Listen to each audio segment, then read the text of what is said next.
এই ভিডিওতে আমরা কথা বলবো আজকে মান্না নাইট রয়ের বিষয়। আর আমি বলি ট্রিপল এইচ কখনো এমন কোনো কাজ করে না যেটাতে বোম ফুটবে, কিন্তু আজকে সে এমন কাজ করেছে, একদম ভেস মিকমিনের লেভেলের একটা কাজ সে করে ফেলেছে। আর আজকে পুরো রকে খুব ভালোভাবে ব্যাখ্যা করে বলবো, চলুন শুরু করা যাক। Hello viewers, welcome to Rachel Bangla BD. সবার প্রথম রয়ের স্টার্টিংটা করে লুডভিগ কাইজার এবং সে গুন্থারকে ইন্ট্রোডিউস করে যে আমাদের নতুন কিং। গুন্থার রিং এর মধ্যে আসে এবং গুন্থার হাতের মধ্যে তার ক্রাউনটা ধরে নিয়ে আসে, সে মাথায় পড়ে না। গুন্থার আসার পর রিং এর মধ্যে সবাই ইউসাক চ্যান্ট করতেছিল এবং উই ওয়ান্ট র্যান্ডি অর্টেন এই চ্যান্টটাও হচ্ছিল। এইটা গুন্থারের জন্য আমার অনেক ডিসরেসপেক্টফুল লেগেছে। তো গুন্থার রিং এর মধ্যে এসে বলে আমি র্যান্ডি অর্টেনকে হারিয়ে দিয়েছি এবং সামার স্ল্যামে আমি ওয়ার্ল্ড চ্যাম্পিয়নশিপের জন্য কম্পিট করব। এবং সে ডেমিয়ান প্রিস্টের কথা বলে এবং তাকে অ্যাপ্রিসিয়েটও করে এবং এটাও বলে সবার প্রথম ইন্টারকন্টিনেন্টাল চ্যাম্পিয়নটা ল্যাকিং করতেছিল, আমি সেটার ভ্যালুটা বাড়িয়েছি। তারপর কিং অফ দ্য রিংটাও ল্যাক করতেছিল, সেটার ভ্যালু আমি ফিরিয়ে নিয়ে আসছি। আর এখন সময় ওয়ার্ল্ড হেভিওয়েট চ্যাম্পিয়নটার ভ্যালুটা বাড়ানোর, কারণ সবকিছু শর্টকাটের অনুযায়ী হয়। যখনই সেই কথাটা বলে জাজমেন্টের মিউজিক থিম সংটা প্লে হয়ে যায়। জাজমেন্টে আসে ফিন বেলা, জেনি ম্যাকডোনা এবং ডেমিয়ান প্রিস্ট সহ। ডেমিয়ান প্রিস্ট রিং এর মধ্যে এন্টার করে একা। ডেমিয়ান প্রিস্ট গুন্থারের ফেস টু ফেস হয় এবং সে বলে শর্টকাট, কিসের শর্টকাটের কথা বলছো? তুমি কি জানো বিজনেস কিভাবে চলে? এই মানি ইন দ্য ব্যাংক আমি জিতেছি, তারপরে আমি ক্যাশিং করে চ্যাম্পিয়ন হয়েছি, আর আমি তোমাকে বিজনেস শিখাবো, তুমি জাস্ট ওয়েট করো। গুন্থার তার জবাবে বলে যে হ্যাঁ ভাই, আমার বিজনেসের নলেজ নাই, আমি কিং অফ দ্য রিং টুর্নামেন্টটা জিতেছি, আর তুমি যদি সামার স্ল্যাম পর্যন্ত চ্যাম্পিয়ন থাকো তাহলে তোমার সাথে আমি ফেস টু ফেস হব, আর আমি তখন বিজনেসের পাশাপাশি অন্য কিছুও তোমাকে শিখিয়ে দিব, যেটা এই রিং এর মধ্যে হবে। এরপর ডেমিয়ান প্রিস্ট বলে আমি অলরেডি চ্যাম্পিয়ন, তুমি আমাকে আর কি শিখাতে চাচ্ছ? এটা বলতে বলতে ড্রু ম্যাকিন্টায়ারের থিম সং প্লে হয়ে যায়, আর ড্রু ম্যাকিন্টায়ারের থিম সং এ ক্রাউডরা অনেক চেয়ার করছিল। ড্রু ম্যাকিন্টায়ার রিং এর মধ্যে আসে, সিএম পাঙ্কের চ্যান্ট শুরু হয়ে যায় ড্রু ম্যাকিন্টায়ারকে দেখেই। ড্রু ম্যাকিন্টায়ার এটাও বলে হ্যাঁ, সিএম পাঙ্ক যখন রিটার্ন করেছে তার হাইলাইটটা তো আমি হয়ে আছি, আর সে তো এখানে নাই, তার উপর কথা বলাটা সময় নষ্ট করার কিছুই না। এবং সে শুধু ফোকাস করে ডেমিয়ান প্রিস্টের উপর, আর গুন্থার এখান থেকে চলে যায়। আর কথা শুরু হয়ে যায় ডেমিয়ান প্রিস্ট এবং ড্রু ম্যাকিন্টায়ারের মধ্যে। ড্রু ম্যাকিন্টায়ার বলে যখন থেকে এই মামি চলে গিয়েছে জাজমেন্টের অবস্থা তো একদম নড়বড় হয়ে গিয়েছে, মামি তো মনে হয় রিয়েল লিডার, আর তুমি তোমার ফোকাসটা ওয়ার্ল্ড চ্যাম্পিয়নশিপের উপর ফোকাস করো। আর ইউকে তে আমার ম্যাচ হচ্ছে, আর ইউকে এর বিষয়ে তোমাকে আমি বলি, ক্যাশ এট দি ক্লাসেলে যখন লাস্ট টাইম আমার রোমান রেন্সের সাথে ম্যাচ হয়েছিল না, ওই জায়গার ফ্যানরা রোমান রেন্সকে একদম নাড়াচাড়া করে দিয়েছিল। আমি একদম কর্নারে চলে এসেছিলাম ম্যাচটা জেতার, কিন্তু এখন আমি অবশ্যই জিতব। আর আমি তোমাকে সেটার বিষয়ে একটা নলেজ দেই। সে একদম একটা নলেজ দেয় স্কটল্যান্ডে কিভাবে যেতে হবে, ম্যাপটাই আর কি সে বলে। এবং সেটাও বলে আমি যখন আমেরিকাতে আসি লোক আমাকে ওয়ারিয়ার বলে, কিন্তু আমি স্কটল্যান্ডে শুধু ড্রু ম্যাকিন্টায়ার। জানো এটা কেন বলে? রিজন হচ্ছে ওখানে সবাই আমাকে জেস্টার করে, তাদের মাইন্ডসেট অনেক ভালো হয়। মানে সে এক প্রকার স্কটল্যান্ডের তারিফ করা শুরু করেছে এবং সে বলে যে তোমার যে টাইটেলটা আছে সেটা আমি নিতে যাচ্ছি, তুমি জাস্ট ওয়েট করো। ডেমিয়ান প্রিস্ট এটার অ্যান্সারে বলে এইটা কি তোমার গেম প্ল্যান? মানে তুমি আমার ব্রেনের মধ্যে এন্টার করে তুমি কি আমাকে পাগল বানাতে চাও? এটা তো কখনো গেম প্ল্যান হতে পারে না, সঠিক পথে ফোকাস করো নিজেকে।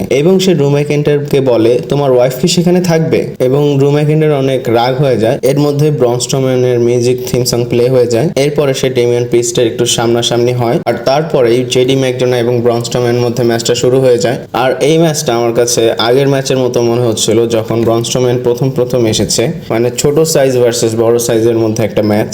আর এই ম্যাচে জেডি ম্যাকডোনা ব্রন স্ট্রোম্যানের পাটা ফোকাস করেছিল। এই ম্যাচে ফিন বেলার, কালিটো সবাই এসেছে ডিসকোয়ালিফিকেশন করার জন্য। ব্রন স্ট্রোম্যান পাওয়ার স্ল্যামও হিট করে। এরপরে জেডি ম্যাকডোনা পিছন থেকে এসে ব্রন স্ট্রোম্যানের পিঠে চেয়ার দিয়ে বাড়ি দেয়, আর সেই স্টিল চেয়ারকে ব্রন স্ট্রোম্যান হাত দিয়ে এমন ভাবে বাড়ি মেরেছে নিচে পড়ে গিয়েছে স্টিল চেয়ার, মানে ব্রন স্ট্রোম্যানের কিছুই আসছিল না। এটা দেখে জাজমেন্টের সবাই চলে যায়, আর পুরা মানডে নাইট রতে ব্রন স্ট্রোম্যান তাদের পিছে পড়ে আছে। আর এটা লাস্টে গিয়ে অনেক ইম্পর্টেন্ট রোল একটা প্লে করে, সেটা আমার জানা ছিল না, সেটার মধ্যেও আসতেছি। এরপর গাইস রিকোশে ভার্সেস টাইগানোভের মধ্যে ম্যাচ হয়, আর এই ম্যাচটা দেখে মনে হচ্ছিল যে আউট অফ নোওয়্যার এই ম্যাচটা বুকিং করা হয়েছে। পরে আমার জানা গিয়েছে এই ম্যাচে পারপাসটা অন্য কিছু ডাব্লিউডাব্লিউ বুকিং করেছে। ব্রন বেকার এই ম্যাচে এসে রিকোশের উপর স্পেয়ার মারে, লিয়া ডাইগানার উপর স্পেয়ার মারে। এটা দেখে অ্যাডাম পিয়ার্স এত বেশি রাগ ছিল, দেখে মনে হচ্ছিল ব্রন ব্রেকার অ্যাডাম পিয়ার্সের উপরও স্পেয়ার মারবে, কিন্তু না, অ্যাডাম পিয়ার্স তাকে শুধু সাসপেন্ড করে। আর এটা দেখে মনে হচ্ছিল ব্রন বেকারের যে হাঙ্গামা সেটা তো অবশ্যই চলতে থাকবে রয়ের মধ্যে। আর ডাব্লিউডাব্লিউ খুব ভালোভাবে তাকে বুকিং করছে। এরপরে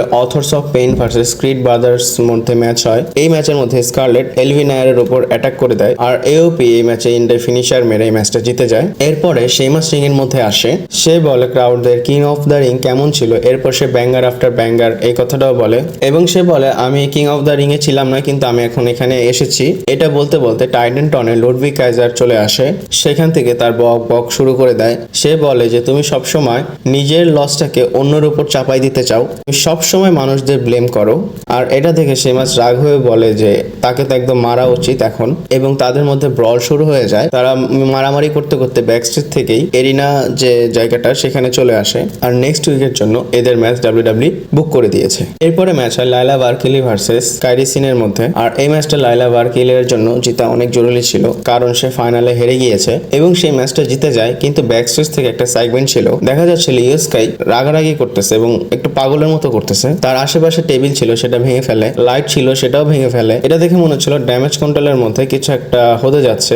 এরপর ম্যাচ হয় রে মিস্টেরিও ভার্সেস কার্লিটোর মধ্যে ম্যাচ, আর এই ম্যাচটা দেখে ভালোই লাগছিল না, কারণ কার্লিটোকে আমার একদম বোরিং লাগে যখনই সে টিভির মধ্যে আসে। কারণ যখন সে বেবি ফেস ছিল তখন তাকে ভালো লাগতো, আর হিল যখন বানানো হয়েছে তাকে তো হিল পার্সোনালিটিটা দেওয়া উচিত বা তার মধ্যে সেটা আনা উচিত। তাকে দেখে মনে হয় না তার মধ্যে হিল পার্সোনালিটি আছে। আর এই ম্যাচে কার্লিটোকে 619 মেরে রে মিস্টেরিও এই ম্যাচটা জিতে যায়। এরপরে ফিন বেলার এসে সবার উপর অ্যাটাক করে এবং লাস্টে ডেমিয়ান প্রিস্ট এসে রে মিস্টেরিওকে পাওয়ার বম মারে, এবং নেক্সট উইকের জন্য ডেমিয়ান প্রিস্ট এবং রে মিস্টেরিওর ম্যাচটা ডাব্লিউডাব্লিউ বুকিং করে দেয়। এরপরে শোয়ের মধ্যে আরেকটা ম্যাচ হয় বনসন রিড ভার্সেস ওটিস এর মধ্যে ম্যাচ, আর এই ম্যাচটা দেখে মনে হচ্ছিল দুইটা বল রিং এর মধ্যে মারামারি করছে, কারণ তারা দুইজনই অনেক মোটা। তারা যখন দুজনের সাথে ধাক্কা খাচ্ছিল, বাউন্স খেয়ে আবার পেছনে যাচ্ছিল। এই ম্যাচে একটা ঘটনা ঘটে, ওটিস তার মুভ ক্যাটারপিলারটা মারার চেষ্টা করে কিন্তু চ্যাট গেবল মারতে দেয় না, আর এন্ডে সুনামি তার উপর পড়ে যায় আর ব্রনসন রিড এই ম্যাচটা জিতে যায়। কিন্তু এরপরে চ্যাট গেবল লেসন দেওয়া শুরু করে দিয়েছে এবং সে বলে আমি ডিসিপ্লিন তোমাকে সবার সামনে শিখাবো, এবং তার বেল্টটা সে বের করে এবং সে বলে রোপসকে ধরো, আমি পেছন দিক থেকে তোমাকে বেল্ট দিয়ে মারবো। আর যখনই সে মারতে যায় ম্যাগজিন তার হাতটা ধরে ফেলে এবং সে বলে তুমি এখান থেকে চলে যাও, এবং সে যখন আবার মারতে যায় স্যামি জেন চলে আসে এবং সে বলে চ্যাট গেবলকে তুমি হচ্ছে একটা উইক পারসন, তোমার দোষটা তুমি অন্যজনের উপর কেন চাপায় দাও, আসল প্রবলেম হচ্ছে তোমার মধ্যে, এর জন্যই তুমি কিং অফ দ্য রিং টুর্নামেন্টটা জিততে পারোনি। এবং সে রাগ হয়ে ওটিসকে আবার বেল্ট দিয়ে মারতে যায়, কিন্তু এবার স্যামি জেন তাকে হাতটা ধরে ফেলে। স্যামি জেন ওটিসকে বলে তুমি কতদিন এই লোকটার কথা শুনতে থাকবা। এর মধ্যে চ্যাট গেবল অ্যাটাক করে দেয় স্যামি জেনের উপর। স্যামি জেন একটু ফাইট ব্যাক করার চেষ্টা করে, কিন্তু পেছন দিয়ে এসে জার্মান সুপ্লেক্স মেরে দেয় স্যামি জেনের উপর। আর ওই মোমেন্টটার জন্য ওয়েট করতেছি যখনই ওটিস চ্যাট গেলের উপর টার্ন করবে। এরপর গায়ে শোয়ের মেইন ইভেন্ট হয় বেকি লিঞ্চ ভার্সেস লিভ মর্গান, যেটা স্টিল কেজ ম্যাচ ছিল। আর যখন এই ম্যাচটা শুরু হচ্ছিল রয়ের অনেক কম সময় বাকি ছিল, আর এই ম্যাচটা দেখার পর মনে হচ্ছিল যে এই ম্যাচের পারপাসটাই অন্যরকম ছিল। এই ম্যাচে ডমিনিক মিস্টেরিও চলে আসে এবং সে স্টিল কেজের গেটটা খুলে দেয় এবং বেকি লিঞ্চ গেট দিয়ে বের হতে যাচ্ছিল। দেখে মনে হচ্ছিল ডমিনিক মিস্টেরিও তো বেকি লিঞ্চের হেল্প করছে, কিন্তু জেডি ম্যাকডোনা ফিন বেলার এখানে চলে আসে, তাদের পিছে ব্রন স্ট্রোম্যানও চলে আসে। ব্রন স্ট্রোম্যান যেহেতু এসেছে সবাই ভাগতে শুরু করে দিয়েছে। ডমিনিক মিস্টেরিও ঢাকাকে স্টিল কেজের গেটটার উপর পড়ে এবং স্টিল কেজের গেটটা বেকি লিঞ্চের মাথার উপর লাগে, আর বেকি লিঞ্চ তো ব্যথা পেয়ে শুয়ে থাকে। লিভ মর্গান এটার অ্যাডভান্টেজটা নেয় আর লিভ মর্গান এখান থেকে বের হয়ে যায়, আর উনি সাকসেসফুলি তার চ্যাম্পিয়নশিপটা রিটেন করে নেয়। কিন্তু যখন র্যামের মধ্যে ডমিনিক মিস্টেরিও দাঁড়াই ছিল, তার পাশাপাশি লিভ মর্গানও ছিল, ওই পয়েন্টে কি হয় একজন আরেকজনকে দেখছিল।